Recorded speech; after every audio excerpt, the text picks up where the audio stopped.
Yesterday, Mortal Kombat 1 officially reached 8 million in sales. Now, if you know anything about fighting game sales, that is an insane number when you think about kind of the situation surrounding Mortal Kombat. It is probably one of, if not the most criticized Mortal Kombat games that I can remember outside of maybe Mortal Kombat versus DC. This game released with cameos, which a lot of the fans were not a fan of. It released with a lot of bare bones features. It was missing a lot of things that people loved about Mortal Kombat 11, and it just seemed like it was a step in a completely wrong direction. While the gameplay was vastly improved, they got rid of a lot of the things that made people play Mortal Kombat 11. I've said this a bunch of times, but I'm just not a huge fan of Mortal Kombat 11 in terms of gameplay. I just don't like how defense is really played in that game. I've said that time and time again. But one thing I'll never take away from MK11, it is the perfect Mortal Kombat package. If you want a complete Mortal Kombat experience, it has a bunch of costumes. It has a bunch of customization things that you can do to these characters. It has a very full roster. It has a story mode. It has these living towers. Mortal Kombat 11 is the most feature-rich Mortal Kombat game. It just missed on the gameplay portion for me. And I don't think people understand how much people like Mortal Kombat 11.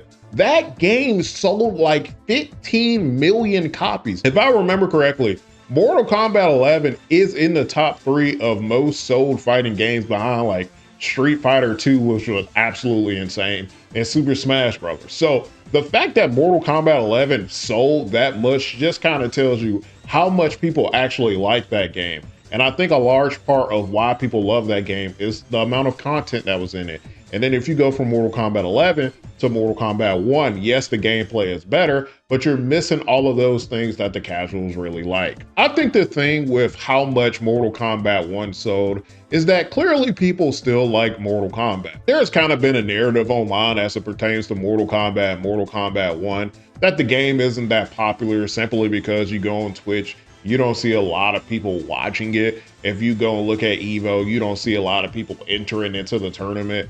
And people kind of correlated that with the popularity over the overall game. And I keep explaining this to people that yes, Mortal Kombat might not be super popular in terms of the competitive scene, but when it comes to a casual market, the only fighting game that even comes remotely close to Mortal Kombat in terms of sales in this current era is Super Smash Bros. It's just because those games are super duper casual friendly.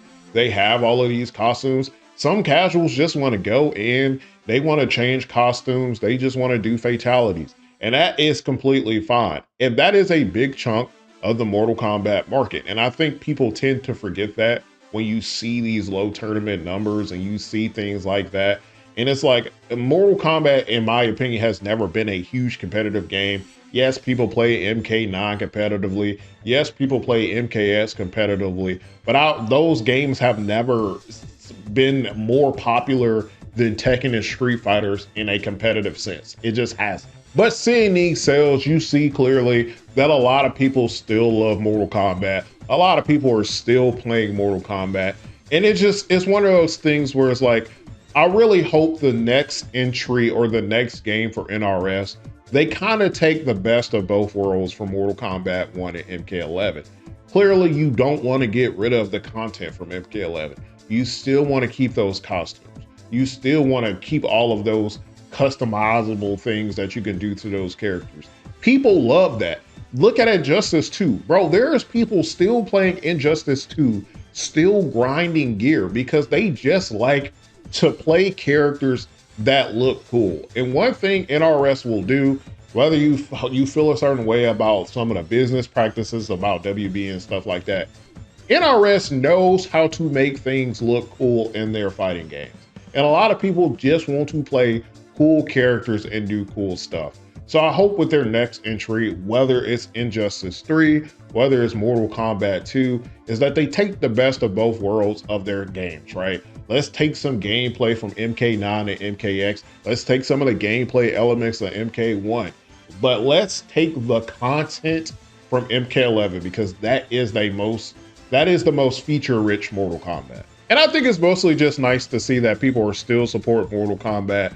People still love Mortal Kombat. Mortal Kombat 1, while it started off very rough, it got way better with time. But like I said, at the start of it, it had burned a lot of people and a lot of people didn't come back. But they did things to improve the game. It just took a bit of time. But Mortal Kombat is always going to be that franchise that will hold a special place in my heart. I will be critical of Mortal Kombat when I need to be, but at the same time, it's a franchise that I'm critical of because I love it so much, and I'm glad people are still playing it.